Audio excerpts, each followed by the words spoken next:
Hey guys, so I made a video yesterday sort of refuting the idea that you don't really need to do anything about the mental blocks you have towards the things you want.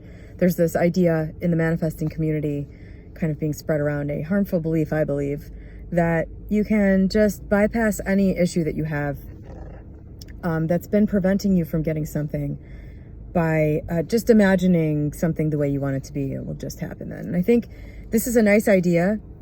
But anybody who's actually been through this knows that if you want something that is incongruent with your beliefs and who you are, part of the bridge of incidence to getting that thing will be a removal of that mental block. And often that will come about by you just becoming aware of what it is and then doing something about it. You know, I think there's a lot of there's like a lot of ideas out there that everything is hands off and will just happen magically, like you have a mental block and then you wake up and it's gone. And that has not been my experience. My experience has been that you will get everything you need to understand it, and then fix it. Whether that involves something active on your part or sort of, just like running into somebody that will say something that makes something click for you.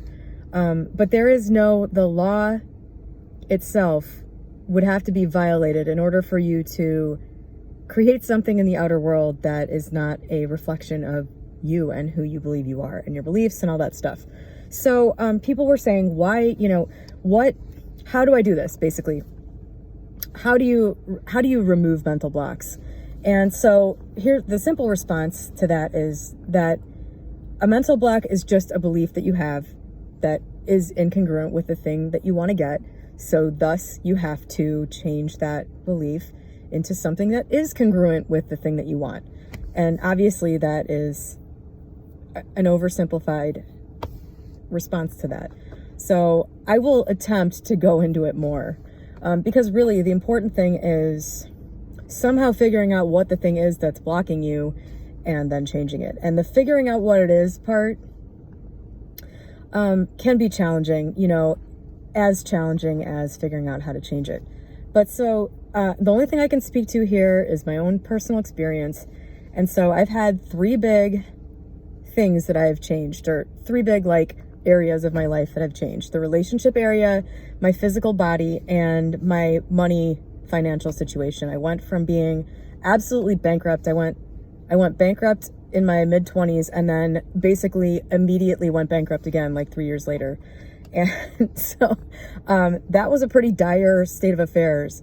And I think those bankruptcies kind of had to happen to get me to the point that I needed to be at in order to take off and get to the point I'm at now, which is my net worth is in the multi-millions. So that was a pretty major change. And I also went from being obese all the way down to kind of being, I don't know, at this point, I'm thinking it was kind of underweight. People were telling me I was too skinny, but I was still in a healthy, BMI or whatever.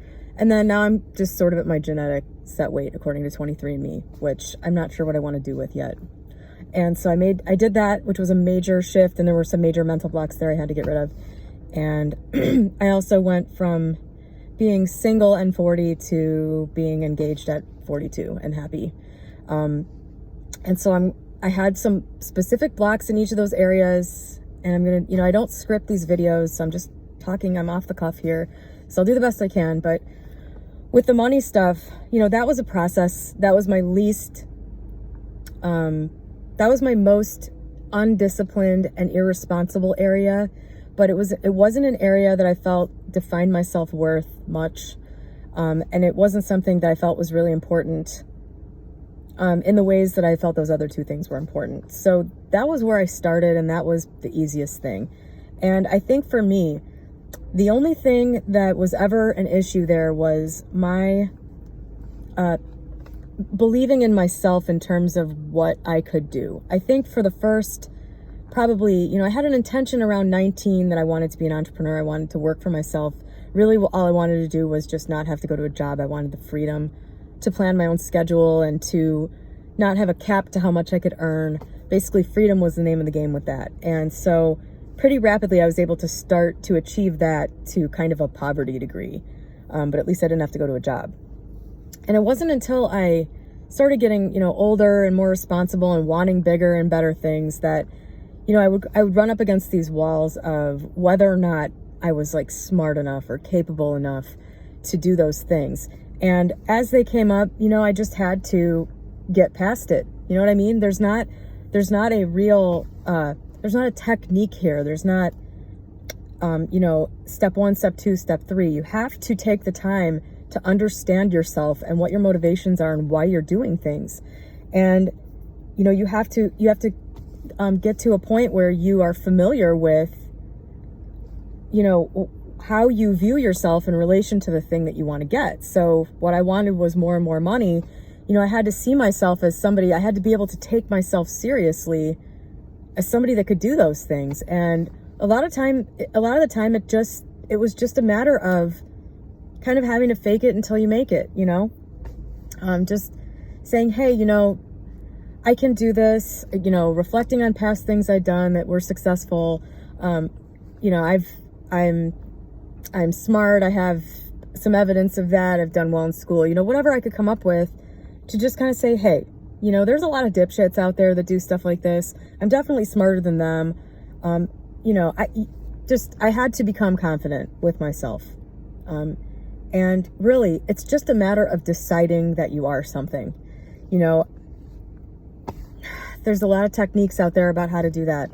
You just have to do it. You just have to do it. I know that is not a satisfying answer, but like all the other things in life, you have to start to identify with a different state if you want to move into the, place where you're going to embody that all the time by being that person.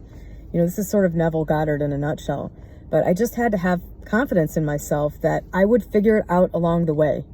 If there was something I didn't know how to do, I would learn it. Or, what's the worst that could happen if I screw something up here? You know what I mean? I just had to kind of talk myself down with that stuff. But I also didn't have a lot of things that really, where there was like a hard solid, you can't do this. I didn't have a lot of that with that because it wasn't that important to me. So it just didn't, I didn't have all of these walls shoot up, surrounding this thing that was this legendary thing I was going to get. So that was a lot easier for me. Anytime I ran into it, I can't handle this, I just, didn't entertain the thought. I just motored forward, and the way was made as it is. The way is made for you from that type of mentality, even if you can't see how you're going to get there. That's kind of the whole purpose of this niche in general. But so when it came to the body transformation stuff, I placed so much of my self-worth on that. And that was just childhood and societal programming, I think. And so I got to be in my late 30s. And at that point, I was sort of a normal weight until my mid-20s. I was basically at the weight I am now until I was 25. And then I gained 30 pounds and then fluctuated around up in that hell zone for 10 years, over 10 years. And then I was in my mid-late 30s. And I just started thinking, wow, I've had the intention to do something about this for such a long time. I make all these plans. I never follow through. I decide I'm going to do something and I don't do it. Maybe this is just my cross to bear. Maybe I'm supposed to walk around with this burden. Maybe this is something that was, ordained by God before my birth. Maybe this is karma. I just had all these ideas about these self-defeating ideas about it. And one day I just realized, wow, this is complete bullshit. This is a matter of discipline and action. I've already proven to myself that I can take action and that I can be disciplined. I can do things I don't want to do. I can tell myself no, because I've done that about business, my business for years and years. I didn't want to get up some days and go do shit, and I went and did it anyway. I worked myself, to the bone sometimes to get that thing off the ground. And I knew I could do it. I knew that, for a greater good, I could, do something I didn't want to do. And I just had this realization, this doesn't match with me. These beliefs are false. That's the thing. The mental blocks that you have standing in your way, they're not true. Somebody else put them there, or you drew a faulty conclusion from something. That's the only reason that something isn't happening. It's because you have an idea that is wrong. It's just not true. So, figuring out what those ideas are and then deciding that they're not true is, again, I just feel like this is such an unsatisfying answer, but this stuff is the stuff that separates the boys from the men, so to speak. Those who are willing and courageous and are, will take the time to try to figure this stuff out and get to know who they are. And, this is really like the big one. This is the big thing in life that really separates these people from these people. Some people do it, some people don't. If you're not willing to do that, you're not going to get everything you want. You might be able to get it in one area where you don't have a whole bunch of things standing in the way. But these other things that you want require this kind of self-inquiry and it's a nice thought that you could just go back and like revise an incident and that solves everything and you never have to think about anything. But for those of you that are like hardcore Neville people, you really have to step aside from Neville, I think, and start to trust yourself and think about this from your own experience, especially if you're older and you have a lot of experience. Don't blindly follow what one author says. You have to look at this from your own life experience and come at it from that perspective. For me, revision has a purpose, a place. I did some revision about this stuff when my dad died, and it definitely helped. It made me feel better. It made me stop thinking about it. But, for me, directly understanding why I believe something is true that is screwing up my life, it's like an instant fix. Because if I can figure out what it is that is causing this outer circumstance, then if you can convince yourself that it's not true, which you should be able to, you're smart, you can do that. You can come up with ways that the thing you think is true is not true. Sorry, sometimes I can't figure out my grammar here. You can figure out ways that it's not true and then begin to live your life that way. Because if you truly believe, if you truly change that belief, you will immediately change your reaction to everything having to do with that, and probably some things that you don't even realize have to do with that. So for me, with the mental blocks with the weight thing, was just realizing that I actually did have what it took, and it was not something that was meant to be. I think for me, I really, even now, because, I got really thin and then I gained some weight back, I found myself lapsing into those kinds of thoughts here and there. Like, maybe this is just me. Maybe this is just meant to be. Like that, those are the kiss of death. So if you're thinking anything about that, like this bad thing in my life, it is maybe meant to be this way. Maybe there's that's a good place to start, because nothing that's happening to you that's bad is just meant for you. I don't know. That's a huge one, I think. And then for the relationship stuff with me, I had some ideas, even up to when I met Matt. We had some conversations in the beginning where he was like, wow, that's kind of fucked up, but certain things that I thought. I remember saying to him, we were talking, because he had watched my channel and he had some idea about some of my issues with my body image and all that stuff. We had some conversations about it early on, and there was one conversation we had where I was saying, well, I think it's kind of like your responsibility. If you expect somebody to be attracted to you and to want to be with you physically, I think you kind of have an obligation to try to be in your best physical form that you can be, indefinitely. And he was like, man, I just think that's kind of fucked up. There are ideas, rigid ideas that you form, even from kind of a good place, I think sometimes, because I don't think that sentiment's necessarily bad. But you get ideas about things that are not necessarily reflective of, some sort of objective truth. And I think it's really easy to get lost in the ideas, the beliefs that we have. It's really easy to confuse a belief with just like a truth. And if there are any solid, objective, untouchable truths, they're few and far between.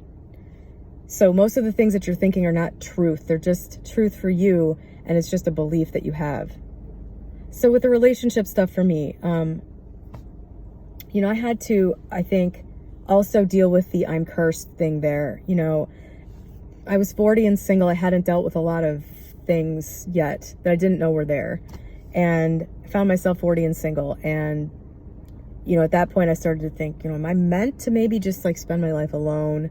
Sadly, I was thinking like, that's such a sad fate, but maybe I just have to get through, the tarot card that is associated with my shit. I can't continue with that. I'm going to tell everybody when my birthday is. Well, whatever. The tarot card that is associated with my birthday is the 3 of Swords, which is a heart that has 3 swords sticking through it.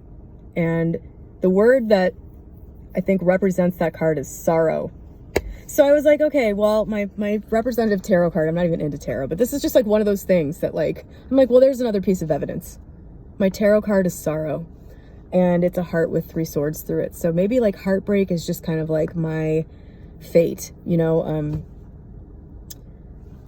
I just had these ideas about stuff like that, that were starting to form due to my experience of being unsuccessful.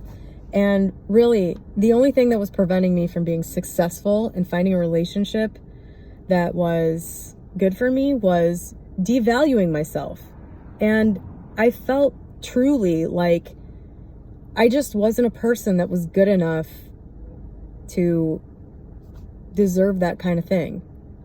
Based on how I saw myself as a person, mainly from being a kid, like, me and my friends used to like prank call everybody, and we would like run around the neighborhood, like picking everybody's flowers from their yards. And we were just kind of like a handful. And my dad took off when I was 12, and my brother and I used to fight all the time. And basically I just like, just kind of got this idea that, wow, I was so bad that even like dad didn't want to stay, and, stuff like that. So I just sort of formed this idea that was just sort of this feeling, and I took it with me through my whole life. And I, when I got older and I started thinking about the fact that I was that kind of person, I was like, well, I don't want to be that kind of person. I want to be better than that. And so I tried to become better than that, and I did good things with my life and altered my personality to just be more in line with what my vision of what a decent person was, and all that stuff, like you do, but there was always this idea, this is what I really am, like this thing from when I was a kid, that's what I really am. I'm really just like, I'm not really the type of person that fits into what in my mind was just like the relationship that I wanted, which was also just kind of a feeling or a fuzzy image or fuzzy idea. I don't really fit in with that. So I just over and over again picked relationships that were unfulfilling in some way, that wouldn't give me everything I wanted, that weren't that thing, that good thing that in my mind, where I could get married to this person because we're happy enough, where enough of the relationship is, good that like nobody's going to feel like they have to leave, or that they're miserable or unfulfilled or something like that. I couldn't find that because of this thing. And so, I guess the question is, how did I find that? How did I determine what the big nebulous mental block there was? And the answer to that is, I just kept trying to create the thing I wanted over and over and over, and it kept failing. And eventually I got to the point where I said, okay, it can't just be bad luck. And I no longer believe that I am just cursed, because that's bullshit. I thought that about the weight, and the second I got rid of that, I realized that, it's just like, I just have to do some stuff for a few months and it's fixed, which is exactly what I did. So it's got to be the same thing for this. It's something I'm believing. It's something I'm doing wrong. I have to figure this out. And I just intended to know what it was. It kept coming back up organically because I really wanted it to be solved. So I didn't have to, go and do a SATs or something. It just organically came up over and over again. And every time it did, I tried to figure it out. I couldn't figure it out. And I just said, damn it, I want to know what this is. I want to know what this is. And eventually I stumbled on it. Something was happening. I tried to figure out what it was. It pointed to this, an issue with childhood abandonment, I just decided I'm going to repeat this thing. I'm going to decide that what happened at that age was not because I'm a bad person. And I'm going to start telling myself that every time this other seemingly unrelated thing happens. I'm going to loop this. I'm just going to say, Dad's personality problems had nothing to do with me. Nothing I could have done would have changed the fact that he left. It wasn't about me. I just did that. I just said that to myself every time I felt pain about this other thing, which had to do with a relationship. And like magic, this pain I was having about this other relationship disappeared because it wasn't about that. It was about the original thing. I know this is so boring. It's so pop psychology. It's like, you don't need to go to a therapist for this. You know, you probably know what it is somewhere deep down. You probably know what the thing is that is causing your mental block, that is causing you to not be able to get this thing. You probably know what it is. You probably don't want to deal with it. You know, that's the best that I can do. You have to be courageous and willing to confront yourself or confront the things that you don't want to confront. You have to be willing to look at why you're causing these things. I can't tell you why you're causing the things in your life, obviously. I can only overshare about what I went through myself. And hopefully you can make a connection. But I can't be like, step one, right? Actually, you know what? Let me just try. If you're having a problem getting something that you really want, like you can't seem to get out of a money loop, write down every single thing that you think about money. Write down every single thing that you think about your chances of ever getting it.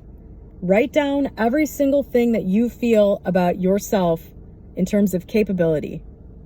And then look at what you wrote. Okay, maybe that's an easy way for some people to do it. Figure out what all of your thoughts are about something. And if you have ones that are pretty obviously preventing you from getting it, you know, if you can't just go, oh, well, there's something I think, that's stupid, that's not true, I'm going to think something else. If you can't do that, then I don't know, you may need to just say, where the fuck did I get this from? Like, where did this idea come from? It came from my parents. Well, do I really want to continue to think, you know, now that I'm older, now that I can see, you know, now I know who my parents are as adults better than I did when I was a kid when they taught me this. Is that advice of theirs that I want to follow today?